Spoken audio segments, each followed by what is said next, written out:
डाली कहता है कि इसमें कोई शक नहीं है, एजी ने ही हमारी माँ को मारा है। मिगी कहता है पर ऐसा कैसे हो सकता है, एजी हमारी माँ को क्यों मारेगा। डाली कहता है हमें यही तो पता लगाना है। मिगी कहता है तो हमें एजी पर दबाव डालना होगा। डाली कहता है नहीं, मेरे पास एक आइडिया है। कैसा आइडिया। डाली कहता है एजी को तुम मुझ पर छोड़ दो, तुम बस पढ़ाई में ध्यान लगाओ। उसके बाद मिगी स्कूल जाने के लिए निकलता है। दूसरी ओर डाली कहता है इंतजार करो मिगी, मैं हमारी माँ के मौत का सच बाहर निकल कर रहूंगा। अगर मैं एक लड़की बनकर जाऊं तो एजी जैसा भी अपने पत्ते खोल देगा। और डाली साली का भेष धारण कर लेता है। स्कूल में एजी से एक लड़का पूछता है तुम्हें किस तरह की लड़की पसंद है। एजी कहता है कि मैं लड़कियों को कैटेगराइज नहीं करता। वो लड़का कहता है चलो अब बता भी दो, ऐसा कुछ तो होगा जैसे कि उनके ब्रेस्ट। मैं माफी चाहता हूँ कि मुझे ये कहना पड़ा, पर जो है वो मैंने कहा। दूसरा कहता है या फिर ऐसी लड़की जो अपनी पीठ दिखाती है, या फिर कोई ब्लॉन्ड। ये सुनकर एजी को एक झटका सा लगता है। एजी कहता है कि मैं अपने पढ़ाई में बहुत बिजी हूँ और मैं इन बातों पर ध्यान नहीं देता। और एजी वहाँ से चला जाता है। एजी टॉयलेट में आकर उल्टी करता है और कहता है फिर से आखिरकार ये है कौन, अभी मुझे इसके बारे में सोचना बंद करना होगा और वैसे ही परफेक्ट बना रहना होगा। तब वहाँ पर डाली आ जाता है और कहता है कि आज का लंच तो टू बन गया। टू का मतलब होता है कि मिक्स हो जाना, या फिर जैसा आपने सोचा कि लंच करेंगे पर लंच का मजा नहीं आया और आपको उल्टी हो गई। एजी पूछता है तुम कौन हो। डाली कहता है अंदाजा लगाओ। एजी कहता है अभी जो कुछ भी तुमने देखा अगर किसी को तुमने बताया तो तुम स्कूल के हॉल में चलने लायक भी नहीं रहोगी। डाली कहता है तो ठीक है मैं भागूंगी।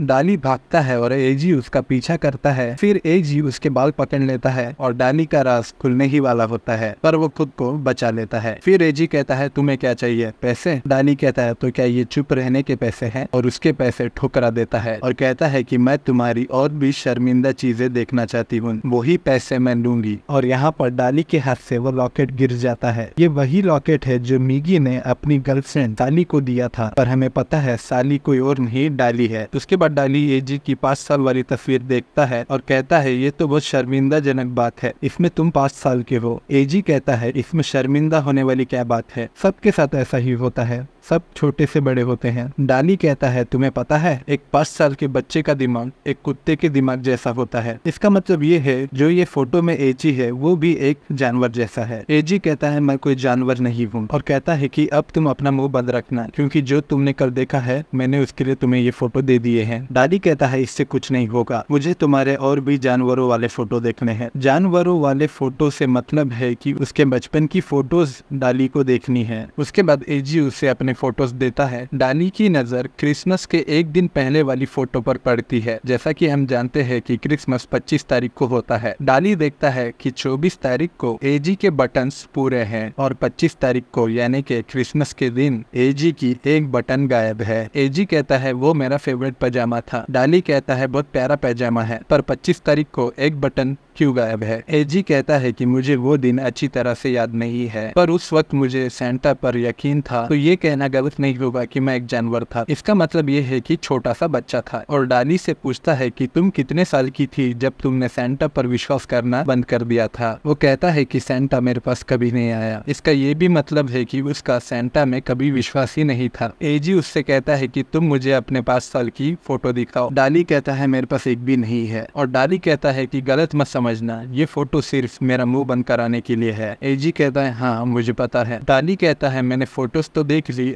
अब अगली बार मैं चाहती हूँ कि तुम मुझे अपने पास्ट के बारे में बताओ। एजी सोचता है पर ये फेयर नहीं है, मैं तुम्हें इतनी सारी जानकारी दे रहा हूँ पर तुम तो अपना नाम भी नहीं बता रही, ये फेयर नहीं है। और सोचता है आखिर ये फेयर होता क्या है। उसके बाद एजी दूसरी लड़कियों से डाली के बारे में पूछता है, डाली यानी कि साली, और बताता है कि उसकी शार्प आंखें हैं और उसके बाल लंबे हैं। तब बाकी लड़कियां आती है और कहती है कि वो मैं हूँ। एजी सोचता है मैंने फिर स्कूल छान मारी पर मुझे वो नहीं मिली, क्या वो इस स्कूल की स्टूडेंट नहीं है। दूसरी ओर टीचर मिगी से कहती है कि तुम्हारी अगली क्लास साइंस रूम में है ना, तो तुम्हें वहाँ जाना चाहिए। तब आकियामा कहता है कि हाँ मिस कोदामा हम जा रहे हैं। आकियामा मिगी को पीठ पर बिठा कर ले जाता है। मिगी डाली को कोस रहा होता है कि हमेशा मजेदार काम वो खुद ले लेता है। तब मिगी की नजर उस लॉकेट पर जाती है और वो घर आकर डाली से कहता है कि साली वापस आ गई है। डाली कहता है रुको, ये तुम क्या कह रहे हो। मिगी उसे वो लॉकेट दिखाता है और कहता है कि ये मुझे सीढ़ियों के पास मिला और इसमें से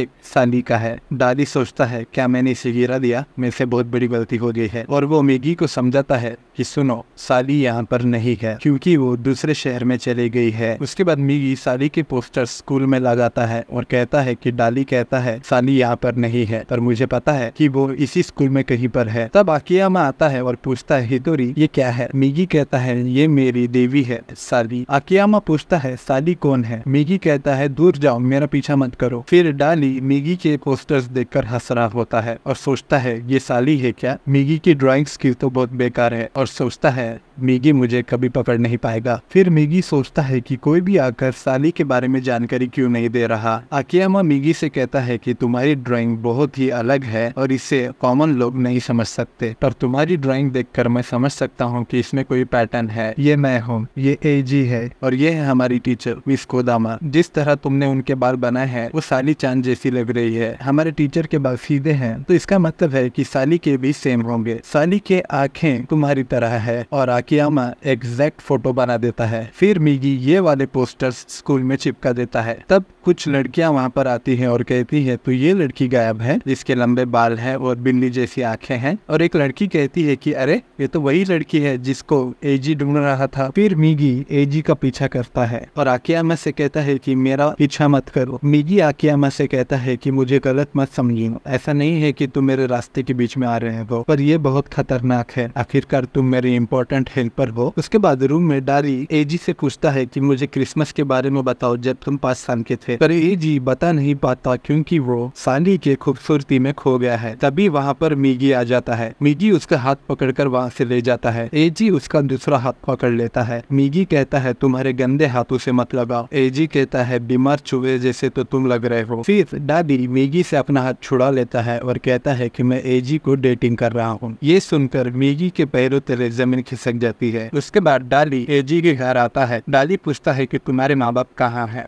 एजी बताता है कि वो दोनों बाहर हैं। फिर डाली सोचता है कि आज मैं एजी के मुंह से उसका पास्ट उगलवा लूंगा। मैं उसे हिप्नोटाइज करूंगा। मैंने इसकी बहुत प्रैक्टिस की है और ये हिप्नोटाइज करना वैसा ही है जैसा हम टीवी में देखते हैं कि तुम्हारे आंखें नम हो रही हैं, तुम्हारे पाँव ढीले पड़ते हैं। ऐसे मंत्र डाली याद कर लेता है। फिर डाली सोचता है कि पहले मुझे एजी को इस बेड पर लेटाना होगा ताकि मैं मंत्र का इस्तेमाल कर सकूं। दूसरी ओर मिगी साली के बारे में सोचकर रो रहा होता है। उसकी माँ कहती है कोई बात नहीं। वो कहती हैं कि जितने भी आसमान में सितारे हैं उतने ही दुनिया में लड़कियां हैं। मिगी रोते हुए कहता है कि पर साली तो एक ही है। उसकी माँ कहती है कि ऐसे समय हमें पीना चाहिए और सब भूल जाना चाहिए। मिगी रोते हुए कहता है जैसे कि मैं उसे भूल सकता हूँ। उसके बाद डाली एजी से कहता है कि मुझे नींद आ रही है। एजी कहता है चलो मैं तुम्हें गेस्ट रूम दिखा देता हूँ। डाली कहता है नहीं, हम यहाँ पर ही सो जाएंगे एक साथ, पर एजी उसे बेड पर सुला देता है और खुद बैठ जाता है। फिर डाली कहता है कि मैं सो नहीं सकता जब तक कोई मेरे साथ ना सोए। एजी छोटे छोटे खिलौने उसके साथ सुला देता है। डाली के पूरे प्लान फ्लॉप हो जाते हैं और वो सोचता है मैं ये करना तो नहीं चाहता था पर करना पड़ेगा, और वो अपने कपड़े निकाल देता है और कहता है कि मुझे हॉट फीलिंग हो रही है। एजी उस पर चादर ओढ़ देता है और कहता है कि हम ऑफिशियली लवर्स बने भी नहीं है। डाली कहता है तो क्या हमें पेपर वर्क करना होगा? एजी कहता है ऐसा नहीं है, हमने अभी तक बस भी नहीं किया है। यहाँ पर बस का मतलब किस होता है और एजी उसे किस करने जाता है। डाली सोचता है नहीं, मैं ऐसा नहीं कर सकता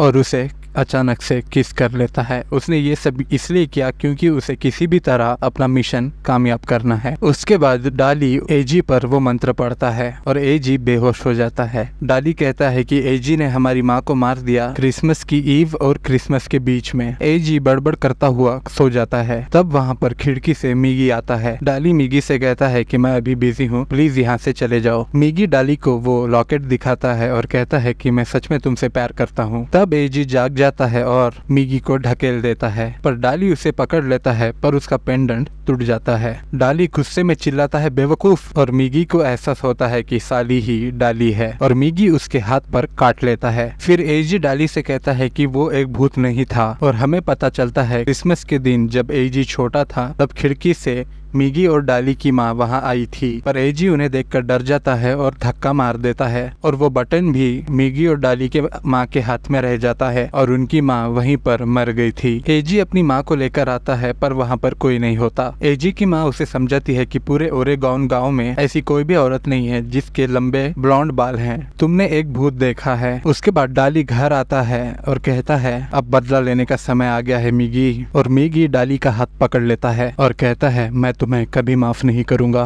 और यहाँ पर एपिसोड खत्म हो जाता है। इस एपिसोड में हमें पता चला कि एजी ने ही मिगी और डाली के माँ को मारा है और उनकी माँ की लाश को छुपाने में हाथ एजी के माँ का था। डाली इतना अपने मिशन में घुस गया कि उसने एजी को किस तक कर दिया। तो इससे हमें पता चलता है कि डाली कुछ भी करके अपनी माँ के कातिल को मारना चाहता है। वहीं दूसरी ओर मिगी अपने बेवकूफी का सबूत देता रहा। वो अपने मेन मिशन से भटक गया और एक लड़की के पीछे लग गया और अब वो कह रहा है कि वो अपने भाई को कभी माफ नहीं करेगा, जबकि उसके भाई ने ये सब इसलिए किया ताकि उसके मार्क्स इम्प्रूव हो। तो इससे हमें पता चला कि डाली सच में बहुत होशियार है और मिगी एक नंबर का बेवकूफ। डाली अपने मिशन पर टटा रहा और मिगी मिशन से भटक गया। तो आप कमेंट सेक्शन में जरूर बताइए कि आपको क्या लगता है, डाली ने सही किया या मिगी सही था। मुझे उम्मीद है कि मैंने इस एपिसोड को बहुत अच्छी तरीके से समझाया होगा और अगर आपको कोई भी डाउट है तो आप कमेंट सेक्शन में पूछ सकते हैं, मैं उसका जवाब जरूर दूंगा। मिलते हैं अगले एपिसोड में।